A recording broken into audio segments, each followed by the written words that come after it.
your character in the movie, Sam, she has what could best be described as a bag of tricks that she uses to get out of almost any situation. Yeah. And the character is based on Jacquie Davis, who's a real-life bodyguard.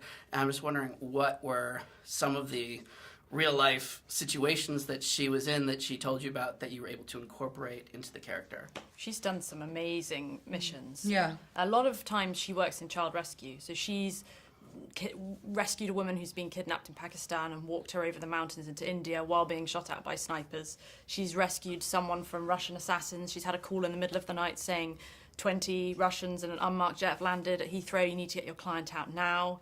But she's also worked with VIPs. Insane. I mean, her life amazing is just stories. it's like 5 films in there. Exactly. Yeah. When I met her, that was what I was really interested in, because when you think of the bodyguard, you immediately just think of VIP clients, and that's an interesting world. The fancy but it's only side one of it, world. but it's so gritty and it's so raw and dark. Exactly, really dark, and that's what really drew me to it. Yeah.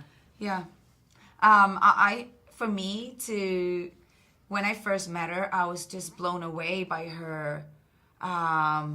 She's so straightforward, and she's seen so much of the dark side of humanity. So there's no time for any small talk, and she has this brutal honesty that I was very intrigued by. And she doesn't ever, in a dangerous situation, think of herself. No. It only hits her afterwards. Yeah. She'll be like having Yeah, her I fag. asked her if she was, are you scared? And she's like, in the moment, no. It's trained. She's trained it out of herself. Yeah. But it hits her afterwards. We met one guy who has to go. He has a cupboard in his house. You asked him, "What do you do afterwards?" And he said, "Oh, I have a cupboard in my house." We went, "What do you mean?" Yeah. He said, "I have to go stand in this cupboard and I let it all out." Yeah. And we were like, "Okay." Yeah. But also the fact that, she can't sleep in a bed. Like, she sleeps on the floor on a mattress. With her shoes on. With her shoes on. Always ready. Always prepared for anything.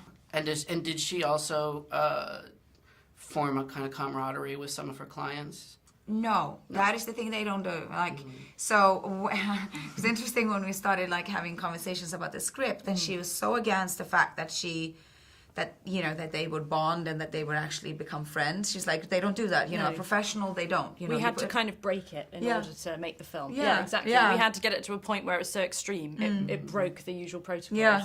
Because that's what was interesting to us from a storytelling point of view. Yeah. Yeah, but she's pretty strict and professional with her clients. And what were the most eye-opening moments from shooting in Morocco? Oh God! So when I first came down, we were in Casablanca, and I was. It was like my second day, and they were gonna I was out with a stunt team, and they were like, "Do you want to try and drive this petty taxi, little red taxi?" I was like, "Sure," because I'm gonna be driving it tomorrow.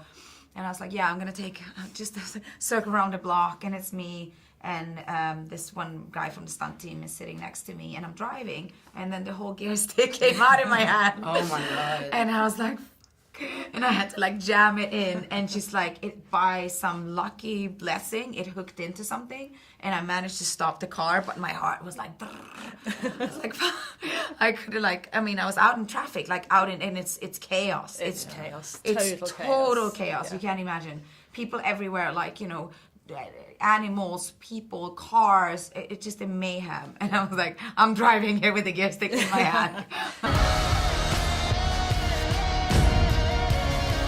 Friends should trust each other. Promise me. I promise.